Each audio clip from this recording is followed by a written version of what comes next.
What a magnificent event. A magnificent event with so much information, resources that are available, and very interesting just to see how many advances we've been seeing with Parkinson's disease. There's a lot of stuff going on. I'm excited to see all the research, right? And I have to say, you know, what Dr. Okun was talking about, that the main issue is we need more funding to be able to do these kind of things, right? So we just need advocacy. You know, talk to your local representative, congressman, and all that. You know, we started doing this job at Neurology One, you know, and talking to the people, trying to get their ears, those in the state of Florida as well and in Washington, so that they understand that there is a big need, right, in this area. Aggressive advocacy, and I think, in fact, that was one of the things that Dr. Michael Okun mentioned during his presentation. Yes, we need more of it. Definitely, yes. We have more questions. One second here. Mr. Murray mentioned something very important. It's about the caregivers, right? And I think a lot of you are overlooked, and we're paying all the attention to the patients. If you're not around, they cannot make it. You're so important. We have here Jen from the frontotemporal dementia as well, and she advocates for that. We have Saidi, advocates for Alzheimer's Association as a caregiver also. These people go to Washington and try to get funding for their caregivers, right? Which we call care partners as well. Thank you all. Take care of yourself. It's very important. Join the groups of the caregivers that all these associations have as well. Their Zoom meetings and their face-to-face. And it's very important to have you around for the patients to continue. And I think another thing too, as we wait for our chairs, just to take advantage of this opportunity, is knowing that there's resources out there for these people.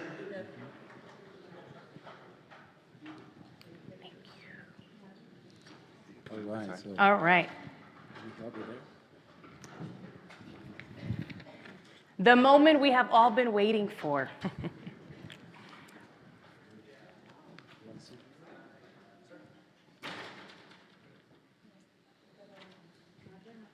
All right, thank you. Thank you. So we're going to try to get through all of them. I'm going to start. Dr. Rodriguez, I know we're still waiting on your chair, but I want to start just to take advantage of this moment because I know we're tight in time. Yeah.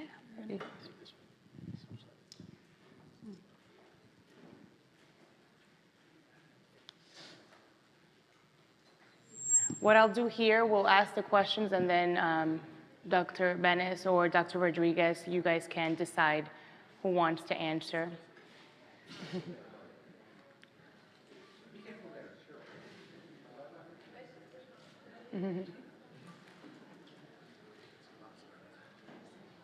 Thank you so much.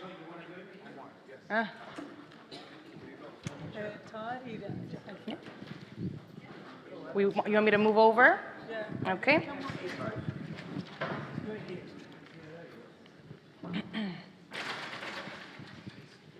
Alrighty.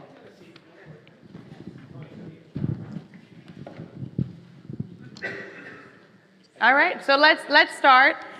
So the first question we have here, and help me out if I pronounce this wrong, but my primary care doctor told me not to take my low dosage of anxiety med, clonazepam. Is this true? But what is the reason? Why did I say no? Who made, yeah. Can you? Yeah, so clonazepam has different reasons why to take it. It's an anti-anxiety medication, it's a benzodiazepine, and in general, we try to avoid medications like that one in the general population. Now, talking about Parkinson's, it's actually one of the treatments that we have for sleep, in particular, REM behavioral disorder, so for the punching and kicking during sleep. So maybe, I'm not sure if your primary understood that you're taking it maybe because of that reason, right, is what I'm saying. So it does have an indication in Parkinson's, in particular for that. We use it for that reason. I'm not sure about, again, your particular situation, but yes, it's something that we use daily for people that have that problem. Well, thank you so much for asking that question. The next one we have here, and we got this one a lot. What is your opinion on the use of medical marijuana in people with Parkinson's disease? I'll go ahead and tackle that one. So medical marijuana might have a role in Parkinson's disease, right? Mostly taking care of people with anxiety or problems with sleep, right? But, just like I have explained this to other patients, this is how the medical marijuana works. So you go see the medical marijuana doctor who typically evaluates your medical conditions and certifies that you meet the Florida status to have the medical marijuana card, right? So you saw your doctor and the doctor said, yes, you have Parkinson's disease, and that is on the list of conditions where you can be approved for medical marijuana. And here's your card, right? He fills everything, you get your card, now you have it. But the doctor is not going to give you a prescription about what is it that you're going to smoke, smell, whatever it is, right? I never use marijuana, so I don't, but whatever you're gonna do, right? So now you have your card.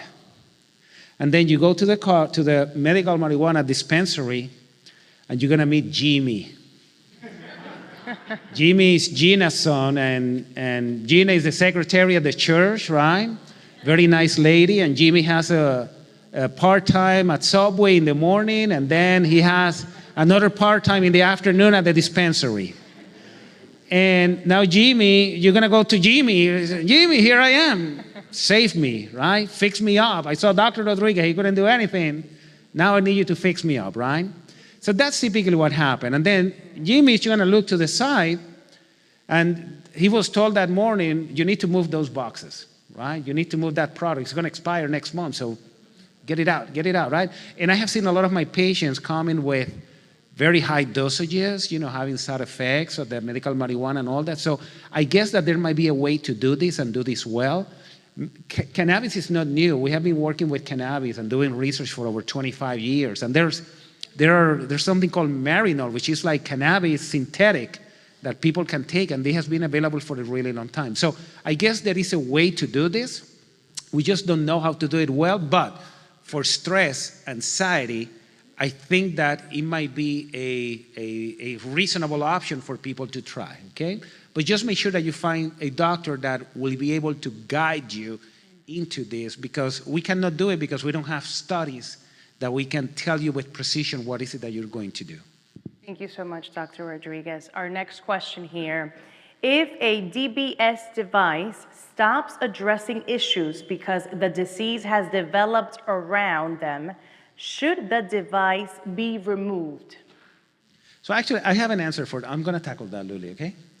So what happens is this. Remember that Parkinson's disease will continue progressing. So you had deep brain stimulation. It helped you, and you're very happy with it. But now, 6, 7, 8 years down the road, some symptoms are happening that the DBS is not able to capture. So I am very excited to see that these infusions, along with DBS, might become the future of Parkinson's disease. You're getting the medication in infusion, the DBS is putting a break to be able to help with your symptoms, and that is going to make things a lot better. So I think that's where the future is going into. Why is dystonia plus pain not covered? Not covered by? I'm assuming healthcare. So dystonia, actually there is, depending on the insurance, but there are injections that can be given for dystonia, in particular botulinum toxin injections, right? And I guess it would be depending on the insurance, but with the appropriate documentation that you already tried other muscle relaxants, and the pain is causing some disability or inability to perform your activities of daily living. So that you try also physical therapy, and so there has to be some kind of documentation from the part of the doctor as well to work with the insurance company. Yeah, we do have botulinum toxin as an option. There is actually indication as well for DBS for dystonia. So, I mean, it goes in stepwise, right? How you're going to approach this. But I guess it depends on each insurance and then the documentation of the need of the patient. Thank you, Dr. Benes. If Parkinson's disease was onset by environmental conditions, could it be passed down as genetic to children? Yeah, I'll do that one. Yeah. And then I have a question myself, actually. So what causes Parkinson's disease? You know, we don't have the final answer, but what we believe that happens is that some people have a predisposition to develop Parkinson's. It's like carrying a gun, right? But something has to pull the trigger. So that's where the genetics, the environment, you know, I have seen hundreds of people that were in Camp Lejeune, hundreds of veterans. You know, my wife and I actually even went to Vietnam to look what was happening in the war zones and this issue of the Agent Orange and all that. And then the genetic predispositions will be there as well. So when all the stars align, you know, that's when Parkinson's disease is typically developed. So the problem is a lot more complex than just one thing. I think that this is a multifactorial condition, more like a syndrome. Some people with Parkinson's are shaky, some people do not shake at all. Some people with Parkinson's develop memory problems, some people will not develop memory problems. So it looks like there is a little bit of a complexity at that point. Let me add something really quickly, and I think this would be for Mr. Murray. Actually, he's a veteran himself, right? And you were exposed to Agent Orange, or that's so for you. Can you repeat that? Were you exposed? Sorry. yeah. So the question is, you are a veteran. Yes. Which, you know, thank you for your service. Were you exposed to Agent Orange during your service? I was in Vietnam in '69.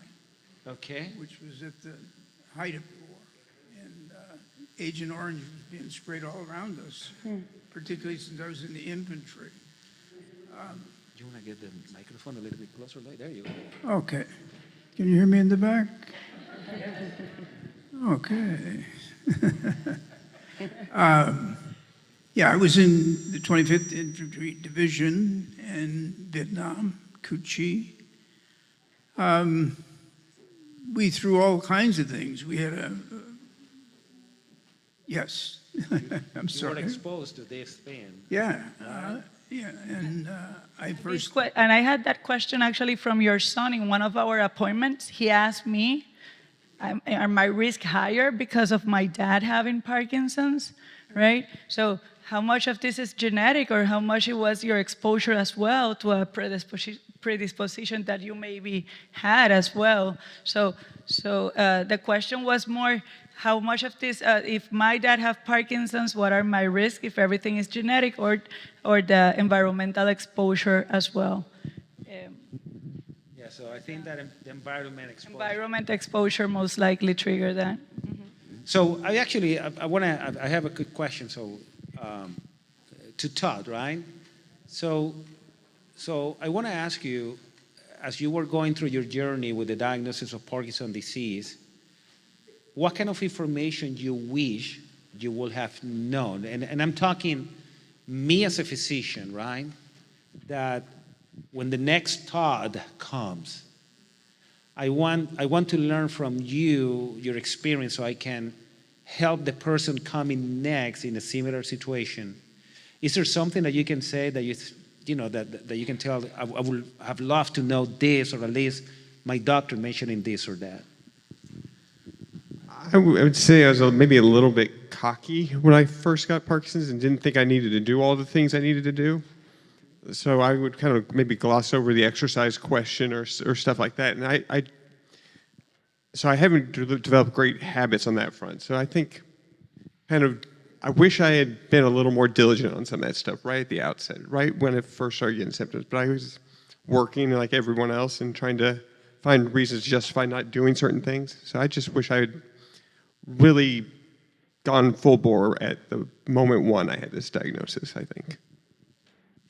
And I have a question for Todd as well. I know you mentioned that you got diagnosed with Parkinson's early on. What were some of those like first symptoms for you?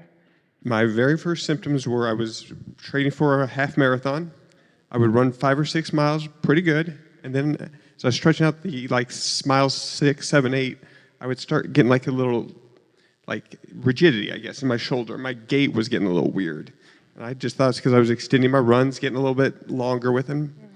So, I went to all kinds of doctors that would shoot cortisone shots on my knees and try to figure out, it was some sort of running issue. And it wasn't running at all.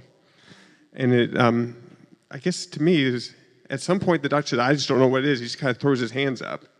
And a few months later, I started seeing a little tremor when I was typing. And I went to a neurologist on a whim, not because any doctor ever told me to, just because the doctor I was seeing kind of gave up on me. And that got me down the right path. But yeah, it was rigidity followed by a little tremor.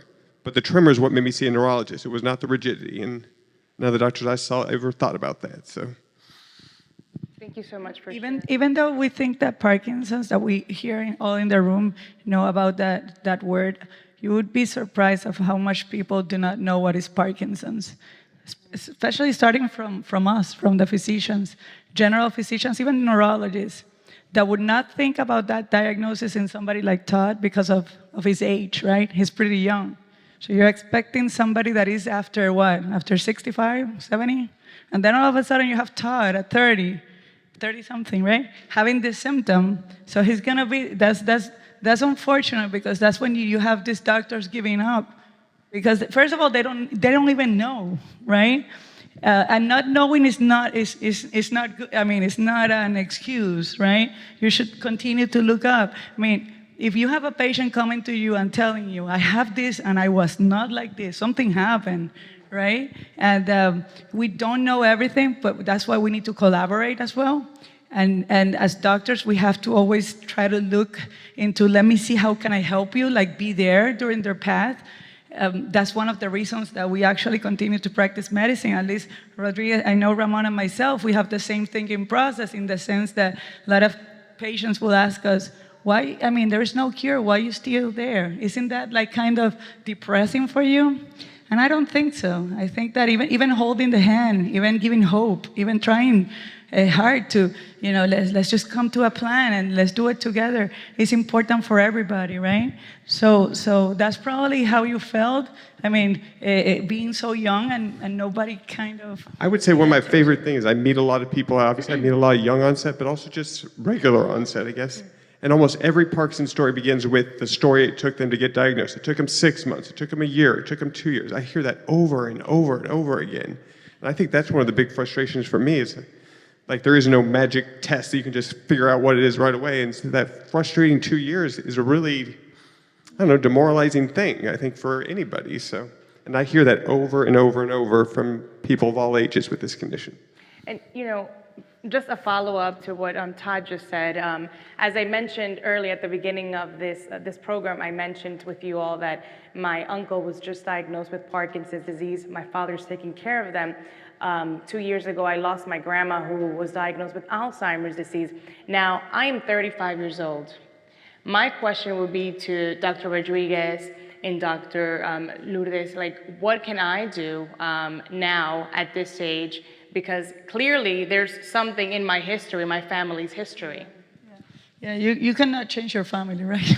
so that means that what you can change then would be, well, what we were discussing, right? Keep making sure that you're doing your brain activities, keeping a healthy lifestyle, not smoking, not drinking, sleeping well, the socialization, everything that we were just talking about a little while ago. There is evidence of how much exercise will help you anyways. So we try to build what we call a cognitive reserve. So, I'm from Puerto Rico, so when we have Deborah Martorell, everybody knows her from Puerto Rico. She will say like, okay, a hurricane is coming. What do? You go to the store and you buy water and you put your shutters and everything. You prepare, right? I mean, you cannot change the course of certain things, but you can prepare for what may come. You may get then another news saying, no, it's not coming. Well, God bless, that's good, but you were prepared. So build that cognitive reserve, and that cognitive reserve actually is built, if you see, more during the childhood years and during the adolescent years. If you see a curve, it's just going up and up and up, and during those years, what are you doing? You're going to school, you're doing your music class, you're doing your sports, you're not supposed to be drinking alcohol, you're not supposed to be smoking. No.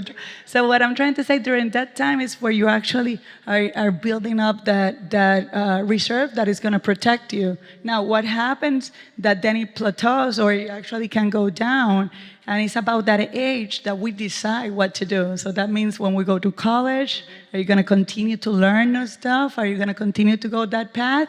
Or do you prefer to go to the path of doing something else?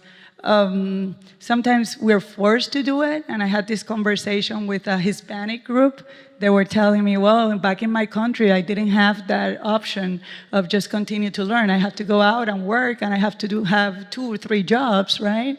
And to keep awake, and have to take these pills to keep awake. And so I'm talking in general. There are specifics that may be different in other parts, but here I would say build your cognitive reserve is what you can be doing. Cognitive reserve. Thank you so much, Dr. Benes.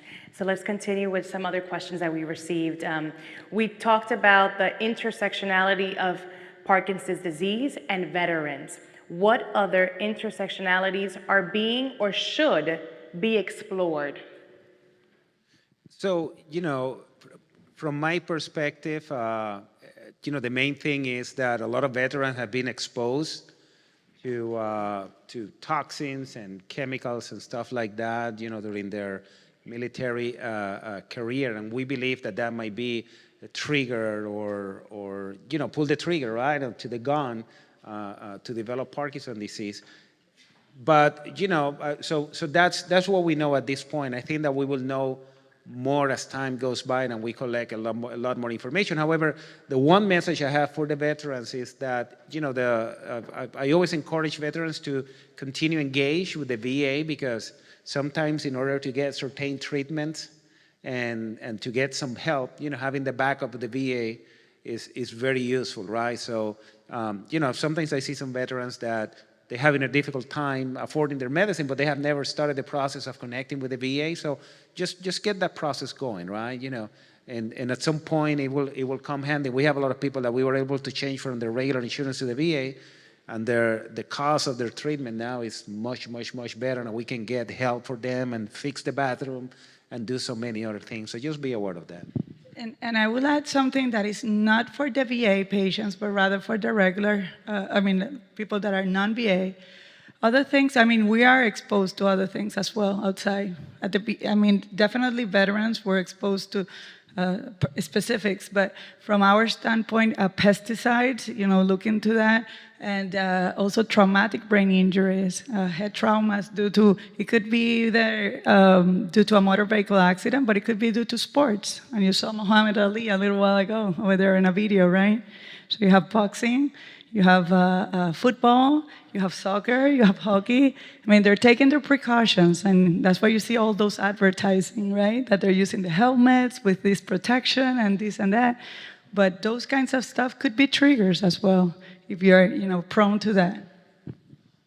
The next question is, many of the cognitive indicators of Parkinson's sound similar to ADHD. Is there any suspected relationship between ADHD and Parkinson's? I can start that one. So yes, so frontal lobe being involved and attention and concentration becomes a problem. So they clinically may look similar. There is a problem with the concentration, with the attention, and that way they look forgetful. There may even be a relationship in terms of the neurotransmitters being involved. If you see the treatment for these conditions, for ADHD, involve medications that include increasing or dealing with serotonin or norepinephrine, with dopamine even, right? So for even similar neurotransmitters are being affected in Parkinson's. So that's why they clinically can look similar.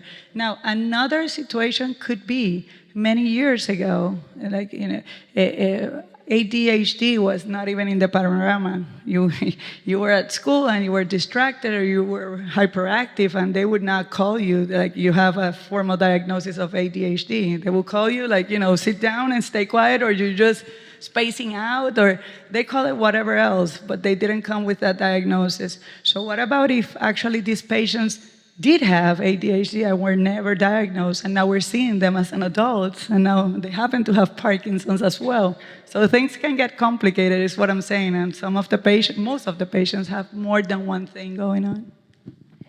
On this next postcard, someone wrote vitamin B1 therapy. So I'm assuming they would like more elaboration on it. Yeah, so there's been a lot of hype.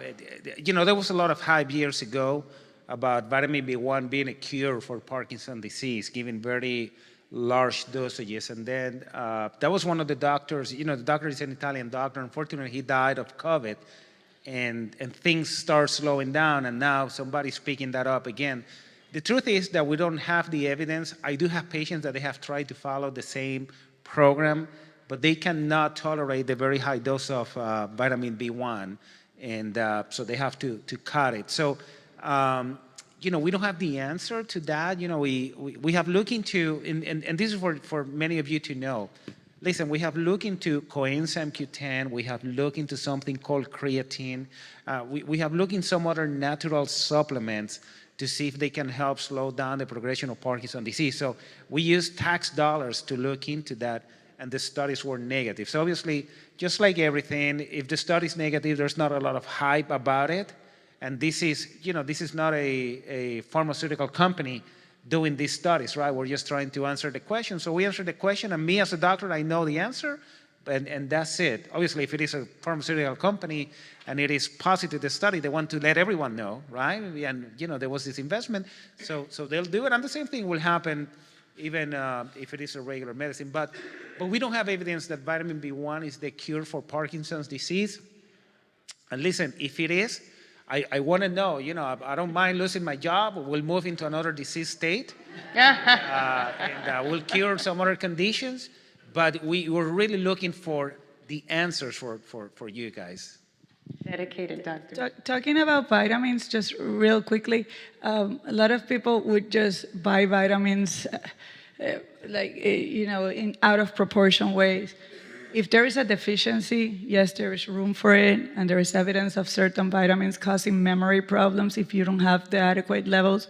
But just taking extra vitamin just because, there's a market behind it, so be careful. You're just going to go to the bathroom and pee it, right? So, and there are some of them that can actually even be toxic, like B6 in particular. It can cause numbness and tingling sensation.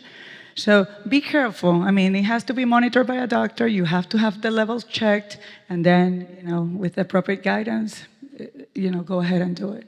Very interesting.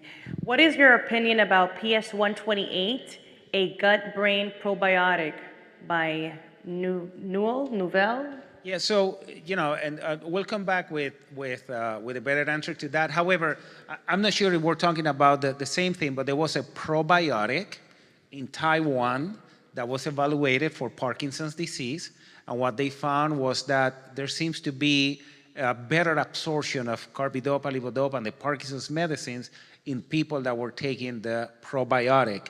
We reached out to the company that made this. We told them, send me some of this, and let's give it to our patients just to see how they feel. And but the cost was prohibitive. So we're trying to see if we can work out something just to make it happen. The next question here, and again, I apologize if I mispronounce some of these words. With extended release drugs like levodopa, carbidopa, or IPX203, Is eating protein contradicted all through its extended release? Yeah, so levodopa is a naturally occurring amino acid. And all the medicines based on levodopa, they will interact with protein for absorption, okay? So we have to leave maybe half an hour, 45 minutes before or after taking the medicine. And this will be an issue maybe in 30 to 40% of the population. The rest will not have any problem.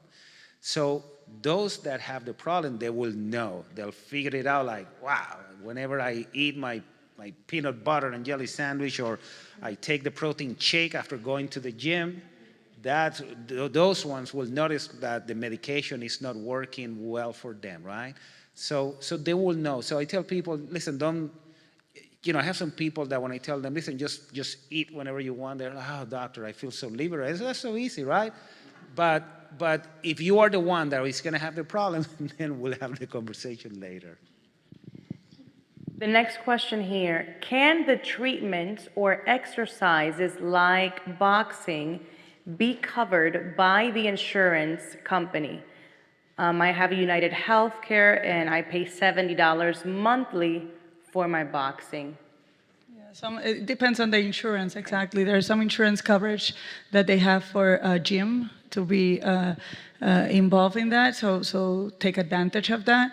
The ones that do not have gym as an option, you can talk to your doctor to see if you can actually be referred for physical therapy or occupational therapy. It's another way to get the exercise. At least they can teach you exactly what you need, or they can make some recommendations, and then you can just continue at home. So it just depends on the insurance. I can't just say one. They're going to regret giving me this microphone. PACF, though, we do have a Steady Hands grant program where if these classes are prohibitive for you to go and you need the money, we have grants where you can apply and we will pay for that class. So, again, parkinsoncf.org. Yes. Thank you so much. Yes.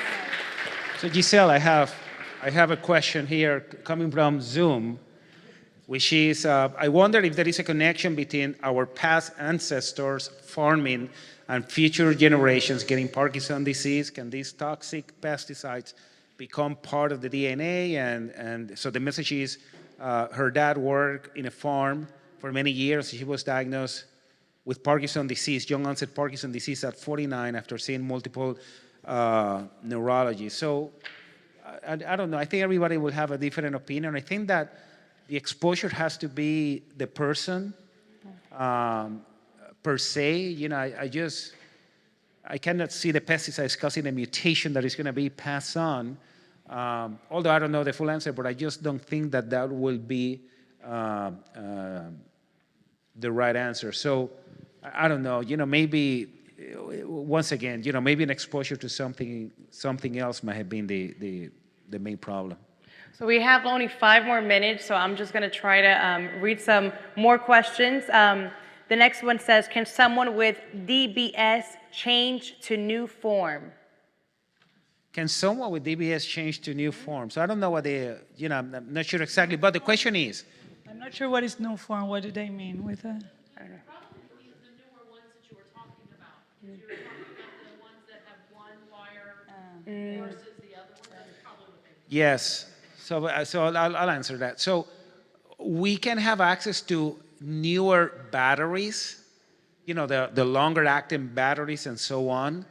But I will not recommend to remove the wire from the brain just to put a new one, because there's some risk by doing that, right? And so there can be access to these rechargeable batteries, and so that would be an option. And they all have adapters, let's put it that way, and they all conform to that.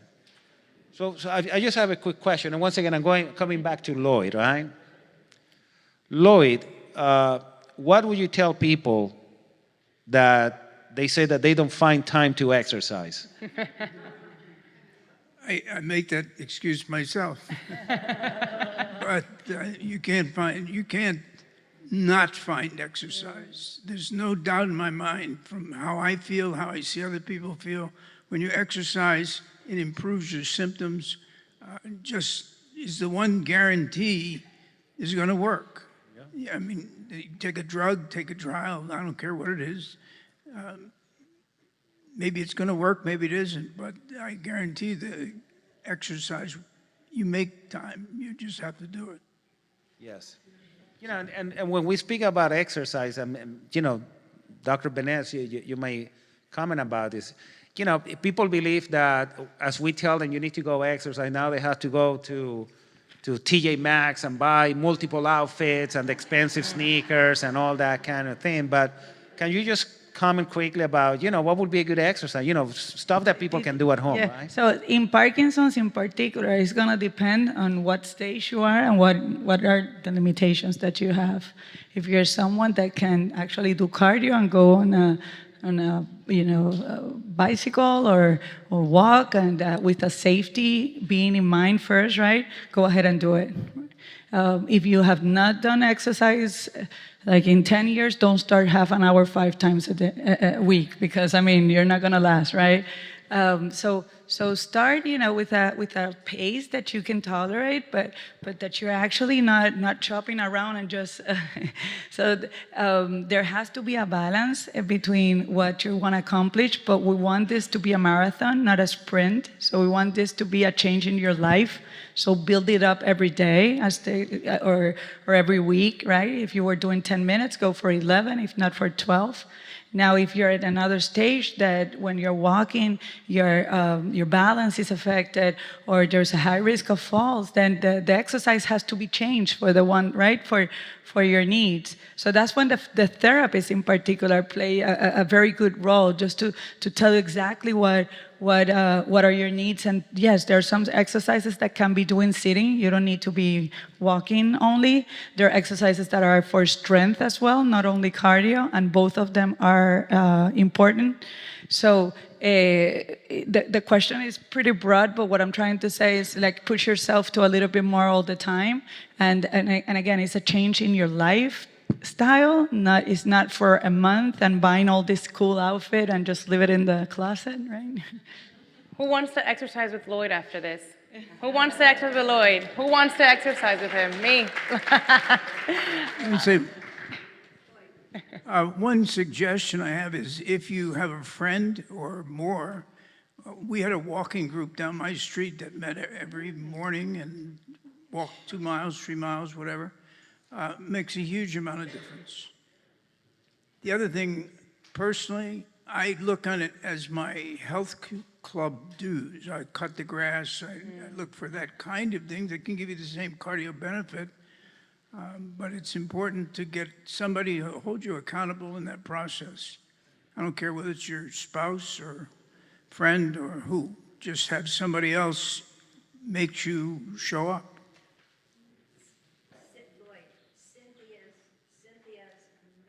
Motto, motion is lotion. Oh yeah, she's our coach. Motion is lotion. Motion is lotion. And it's right. Motion is lotion. I have a number of friends with back problems, and it saddens me because so many of them could be solved without surgery or without continuation of pain by simply exercising. Find somebody who can teach you what exercises are good. Thank you. Now, I think we have time for one more question. Eduardo, am I still good with schedule? One more question? One more, okay. So, uno más. Long-term effects of levodopa and carbidopa use. What are the long-term effects of these medications? Yeah, so remember that levodopa changed the outlook of Parkinson's disease. This is the main treatment, right? So we cannot deny that levodopa has been a game changer.